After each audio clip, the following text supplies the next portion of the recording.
Do you ever wonder if the work you are doing on managing your mind and emotions better is paying off? It's hard to tell because we are with ourselves every single day. We can't always see ourselves growing, healing, and evolving. It's like if you've ever had a small child or know a small child, which I think most of us do, you can't actually see them growing, but they are growing every day. And if you were to give a child a pair of pants, a small child a pair of pants one day, and those pants were, like long and maybe even dragging on the ground, and you were to put those pants aside and then maybe 6 months later, try those pants on that same child, they would probably end up being like flood pants. Like the hem would probably come somewhere mid-calf. But you didn't actually see them growing. You just had this kind of litmus test, this kind of representation, this item that you could look at and see that they actually had grown over that period of time without actually seeing it as it's happening. And so today I want to look at some signs that you are doing better than you think, that you have been healing, you have been growing. The work you have been doing has been paying off. We do this every single week in the Shift Society. We check in about shifts that we are having. The people in the community, my membership community, that you can get more information about in the description below, they check in every week about shifts that they're having, changes that they're noticing, no matter how big or small. And we intentionally look at even the small ones because often it's the culmination, the combination, the accumulation of those small shifts on a regular basis that create the big life-changing transformations. So we don't undervalue those. We highlight them, we celebrate them. And I want you to get in the practice of doing that for yourself as well. Every time you notice something shifting or changing, that you had a different reaction, you had a different experience than you're used to, and things were better, it wasn't by accident. It was because you are doing this work. So I want to show you some signs and look at some signs that you are doing better than you think. I hope that you're able to recognize yourself and celebrate yourself from these ones. If you're new here, welcome to our incredible little corner on the internet. Take a second to introduce yourself in the comment section below. If you are back again, it is always good to have you. If you haven't already, subscribe to the channel. The button's about right down there. Either way, my name is Kristina, and I am a registered clinical therapist, a researcher, a coach, and the creator of my amazing membership community, the Shift Society that I mentioned a minute ago, where we are taking this work to the next level. You are learning the tools and the techniques and the step-by-step strategies to get in the driver's seat of your own mind and emotions so that you can be mentally and emotionally in charge of yourself, no matter whoever or whatever is happening around you. That's what I teach in the Shift Society. You can get more information in the description below.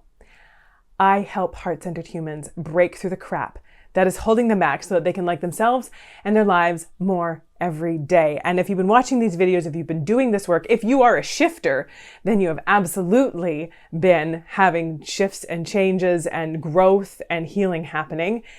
And so I want you to recognize that you have been breaking through that crap that's been holding you back. And so let's look at some key signs that the work that you are working is working. The first sign that you're doing better than you think is that you are finding it easier to be alone with your own brain. So what do I mean by this? So often when we're struggling with our minds and emotions, we look to distraction, numbing, avoidance. We kind of do all these things so we don't have to be stuck with our own thoughts because we don't like what our brain thinks when it doesn't have anything else going on. Our brain tends to go down these rabbit holes. We get stuck in our own sort of self-doubt, our self-loathing, our self-criticism. We get stuck in fear or worry or anxiety or regret or whatever that is in our brain sort of goes round and around, feeds us all of these thoughts that leave us feeling pretty terrible.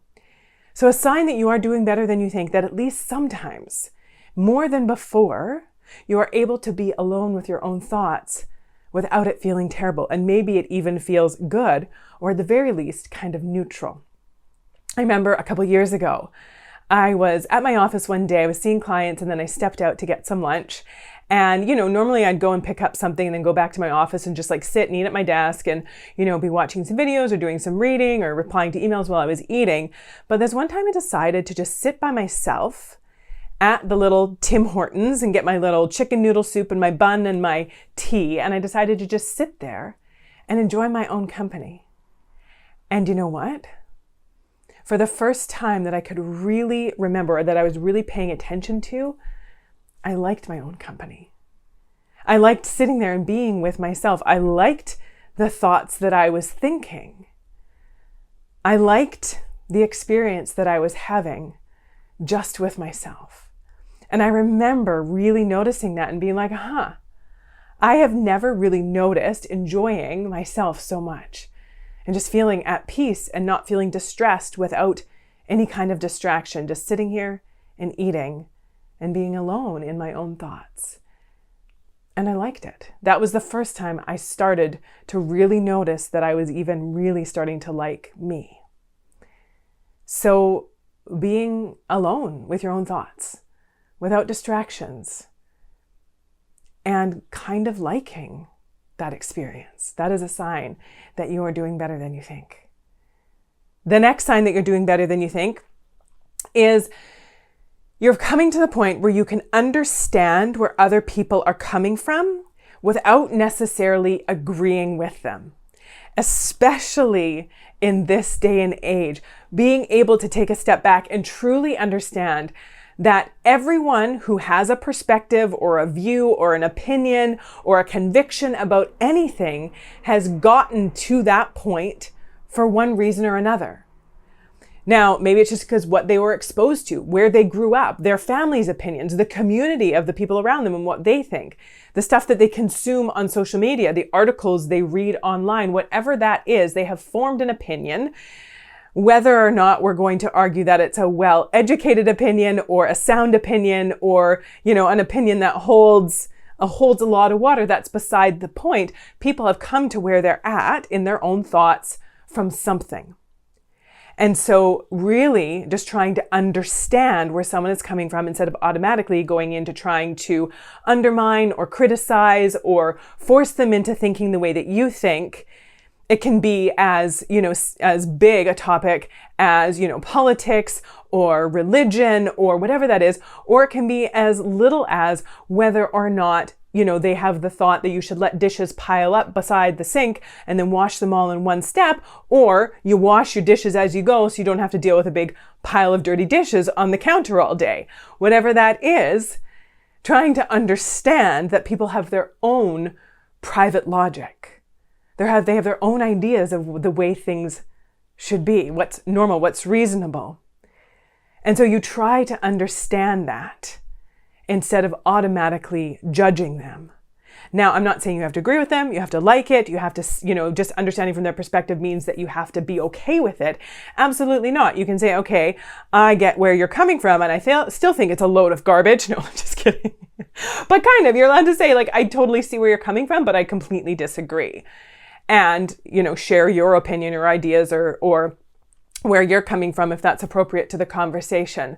But seeking to understand, especially when it comes to our close relationships, so often we get frustrated with our partners, with our parents, with our friends, because we're like, why do they do this? What's wrong with them? Why would they think like that? Or why would they act like that? Or how does that make any sense? Well, ask them. Tell me how that makes sense to you. Tell me where you're coming from with that. Tell me why this is important to you or why you see things this way. We have these questions. I don't get it. I don't know. I don't understand. Well, then seek to understand. And that's a sign you're doing better than you think when you're trying to understand before automatically discounting. The next sign that you're doing better than you think is you let yourself love what you love and you don't try to be someone that you're not.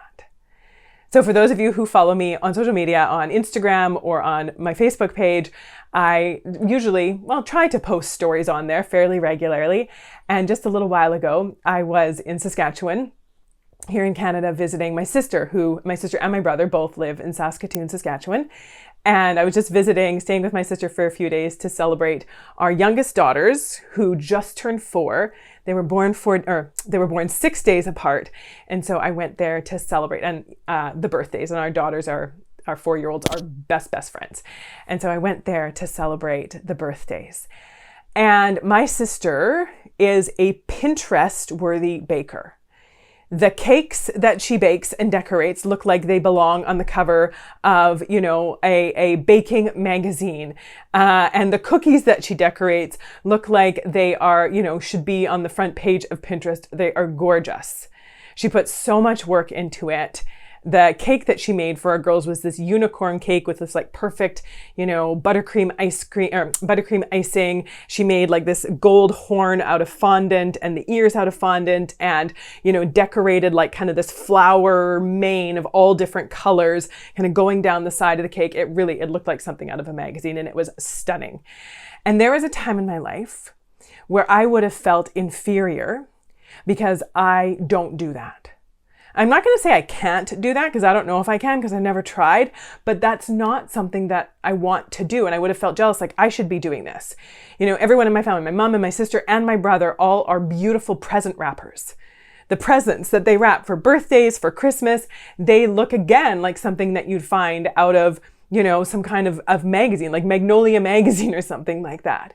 They are gorgeous. And to be honest, I've tried being Pinterest-worthy creative, and I both don't have the patience that it requires to actually follow through and make it to that level. I also don't have a super creative eye where I can kind of see things and put them together in beautiful ways and make them lovely. So I've put effort in. And even when I put a lot of effort in, it kind of turns out mediocre. And so I don't actually enjoy putting the effort in, and I don't enjoy the mediocre result after putting so much effort in. And it's just not for me. And for a long time, I thought it should be, until I just decided I'm not a person who loves crafty stuff. I don't love crafty stuff. I don't love decorating stuff. I can bake, and when I bake, it's delicious, but it's not going to look like it belongs on Pinterest or the cover of Martha Stewart magazine. It just is not going to. That's not my thing. And it took me a long time to not feel inferior about that and just accept it.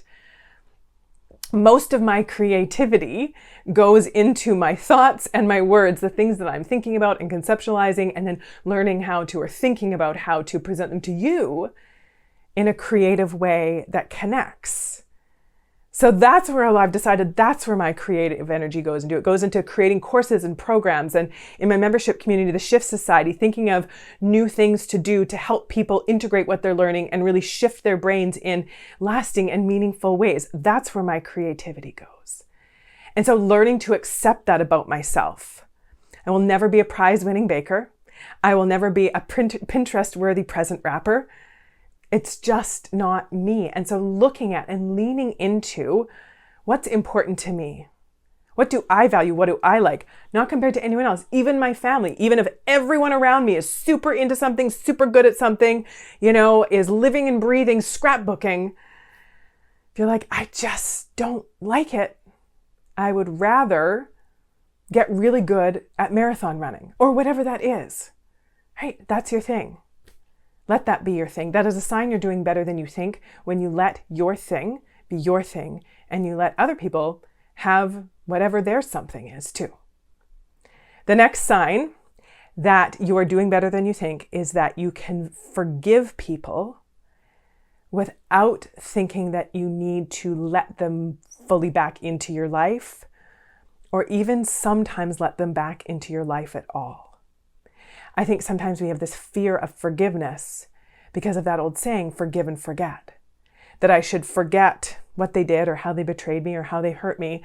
And so if I forgive them, then I need to forget it and I need to act like everything's fine and I need to be okay with reestablishing the relationship as it was before. I have to be as close to them as I was before. I have to let them into my life in the same capacity that I did before. And my friend, that is not true. You do not have to do that. Forgiveness doesn't mean that we pretend everything is fine. Forgiveness is releasing ourselves from resentment. It is for the other person as well, so we're not, having this thing hanging over their head. but it also is for us so we don't have that bitterness and anger and resentment hanging over our own heads. But it doesn't mean you have to let that person back into your life in the same capacity. This one took me a little while to work on. It was several years ago that I felt really betrayed by some good friends. So it was right around the time that I got married, and my sister moved away. We had lived together. Me and my sister were really close. We lived together, but she moved away to do her residency in family medicine in another province because they had a really good program and she wanted to go and do that program. So she moved away, my sister, my best friend. And then we had these 3 other really good friends who I was like, okay, my sister's going, but we have these 2 other good friends. So it was 2 other really good friends. And then they had another friend. And after my sister left, I kind of got left out of these other friends. So there was 2 good friends that me and my sister were friends with. So the 4 of us were really close. And then my sister left. And then these 2 friends kind of started investing in this other friendship a lot more. This girl that I didn't know very well, that me and my sister didn't know very well. And I'd kind of, put myself out there and asked to be included in the things that they were doing. And they were, I don't know why, I don't know why, there was probably a reason, but they were not very responsive to that. And so I felt really hurt, and they kind of ditched me. And I felt really alone. And yes, I had my husband, but I was also really used to having friends as well.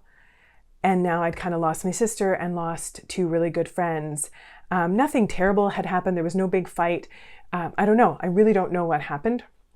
But something, maybe the other girl didn't like me, and so she didn't want all of us hanging out together, and they decided that they were going to go spend more time with her, which meant that I couldn't come. I still don't know, but it was a really big hurt. And I felt really, really hurt for a long time. It was kind of like when I needed you guys the most, you left me. And then there was a kind of a few other things that had happened after that. With one of the friends. The other one, we kind of patched things up and we worked things out and we got past it. But then a few other things had happened with the other friend. And I was feeling really angry for quite a long time. I was feeling really hurt. I was feeling like we were these good friends for this really long time. And then all of a sudden, I don't know what happened, things switched. And I felt kind of abandoned and kind of betrayed. And I tried to talk about it with her and I wasn't really getting a straight answer. And it was just very bizarre. And so I was hurt. I was angry for a while, but then I realized that I needed to forgive her. I needed to forgive her so I could stop feeling bitter and angry and resentful. And so I did. I decided to forgive her, and I was like, okay, I have to let this go. I have to just release it because I just don't want to carry it anymore. And, she and I had remained friends. It's not like the friends were gone, but I had to kind of also give myself permission after all this and after I'd done the forgiving to just not think I needed to try and be as close to her as I had been before. I needed to try to let myself be like, you know what, this can be an arm's length friendship because I don't feel very trusting. That, I feel like some trust was broken. I feel like some things happened that were kind of hurtful. And I have to just let myself be okay with forgiving, but not trying to reestablish the relationship the way that it had been before. And that was hard because I thought that I had to just be this bigger person and pretend like nothing had happened and just go back to the way things were before, even though there hadn't ever been any kind of acknowledgement of it from her. And to be honest with you, maybe if she had been, you know what, Julia, I'm really sorry. That was really kind of crappy of me to do. I was in this weird place, or this is what was going on, and we shouldn't have left you out. I knew that was hard for you, and I apologize. You know what, honestly, if she had kind of acknowledged it and said that and kind of made that attempt at reparation, I probably would have been like, you know what? We all make mistakes. I've done it too. We're not always, great friends. We can be kind of crappy friends sometimes. We're going through our own stuff. I get it. Let's move on. But there was never any of that. So I was like, you know what? I feel like trust was broken. There was no sort of attempt to repair that trust. So I'm going to give myself permission to not be as close. And so I want to invite you to also give yourself that permission. That if trust has been broken, if safety has been breached, you don't have to be as close as you were before. And in some situations, especially when it's abusive or really harmful, we may need to cut off completely and say, I forgive you. right? You're going through your own thing. You're doing your own thing in life. You've got your own stuff you're sorting through, like that's leaking out onto me, or, you're projecting it onto me, or whatever that is. You're not able to treat me in the way I want to be treated. And like, you do you, I'm just not interested in being a part of it. So I need to remove myself from this relationship completely. And sometimes that is going to be necessary. So giving yourself that permission to forgive without thinking that it means that you have to forget and things have to go back to the way that they were before. The next sign you're doing better than you think is when it comes to forgiveness, you have forgiven yourself for your past.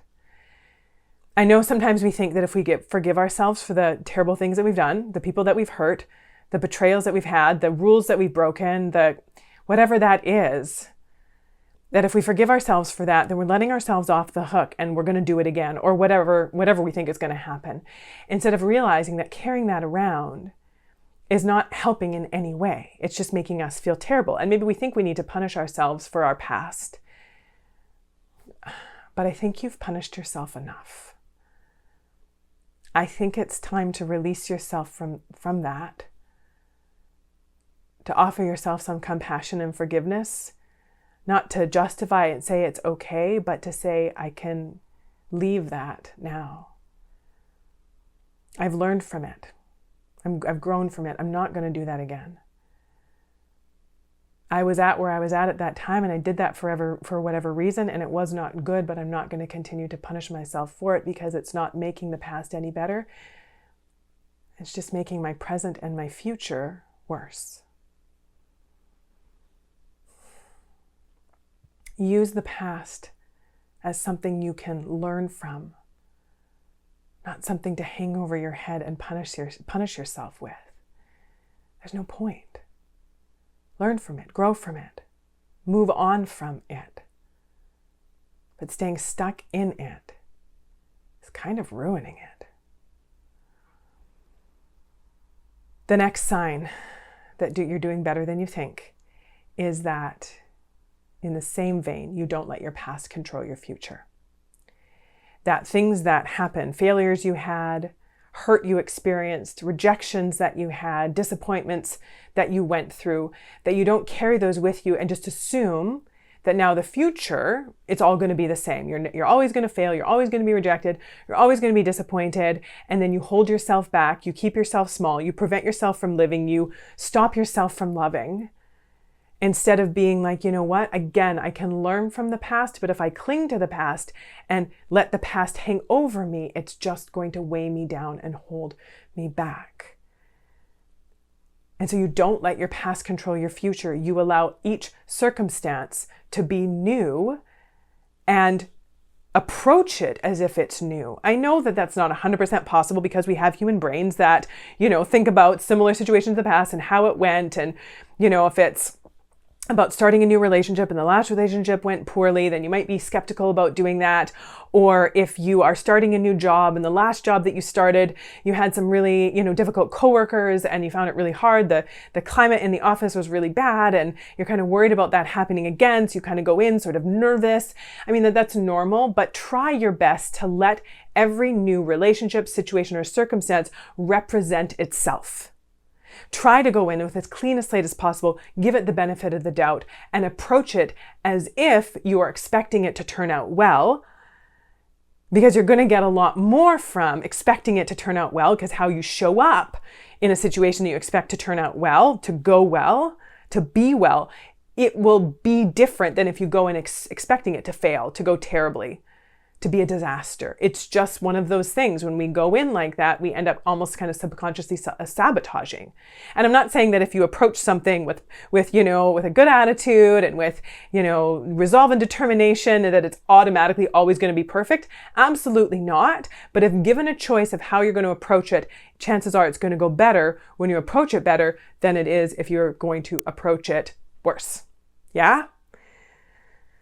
So don't let the past control your present or your future.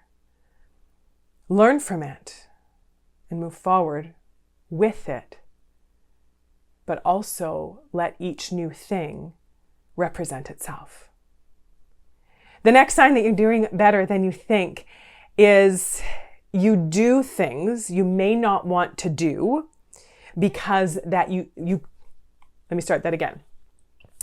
You do things you may not want to do because you want the result that comes from that action. That is a big sign of mental and emotional maturity as well. When you don't sit around and be like, I should only have to do things that I want to do, and like, poor me that I have to do this even though I don't want to, or I'm not going to do it because I don't feel like doing it. Instead of taking a step back and being like, okay, what result do I want? And what is required to get that result, even if it's not the first thing on my list, right? If I want to get a promotion, what do I need to do to get that promotion? Do I need to do this extra task? Do I need to step up in this project? Even though I don't really want to, is that going to help me get to what I want? If you're like, you know what, I want to have more energy so I can run around and chase my kids, or just so that I can skip down the street, or whatever that is, I want to skip down the street without losing my breath, then I need to get up and I need to go for a walk, or I need to go for a run, or I need to have a dance workout in my living room. Even though I don't really feel like it, I don't really want to. That's the outcome that I want. So this is the action that is required. And you may have heard me mention it already, but my new book, Drive Your Own Darn Bus, which is available for pre-order. It's coming out on March 8th, so it might be out already by the time you watch this, or we're still taking pre-orders for it. This was something that has been a 2-year labor of love. And let me tell you, there were many, many, many days where I did not feel like writing. Like, I don't want to go over this again. I don't want to research this some more. I don't want to figure out how to make this concept work within this chapter. I'm so tired and I just need to not do this anymore. And my brain would protest and avoid and procrastinate. And I was like, guess what, Julia? What result do you want? You want a book that's going to be out there, that's going to be science-backed, that's going to be robust, easy to read, enjoyable for people to connect with, and really help them change their lives, and accessible to people around the world at an affordable cost. Right? Relatively affordable to be able to own a book versus going to individual coaching or counseling or whatever that is. You want that resource for people. So if that is the outcome you want, this is the action you need to take. You need to sit down and you need to write. Maybe you only need to write a page today. Like, let's do this minimal committable, one little bit. But if that's the result you want, this is the action that is required, even if you don't feel like it. So if you notice yourself doing that more and not letting your energy conserving brain try to talk you out of it at every turn, and you notice yourself overriding that and using your conscious brain to say, no, this is what I want, so this is what I'm going to do, and you're doing it, and that is a sign that you're doing better than you think. So let me know which one's connected with you. How are you doing? You noticing some shifts happening? If you want bigger shifts, if you want things to go in the right direction and maybe at a more lasting, sustainable pace, and learn the tools and steps to do that, come and join us in the Shift Society. Information about that, getting on the wait list, is right down in the description. And then also you can get your hands on Drive Your Own Darn Bus. Tools are in here as well for you to learn on your own. Grab that book. Come and join us in the Shift Society. Do both. And I can't promise you, but I can almost guarantee you that your life will change dramatically if you do. Let me know what connected with you. It is always good to have you here.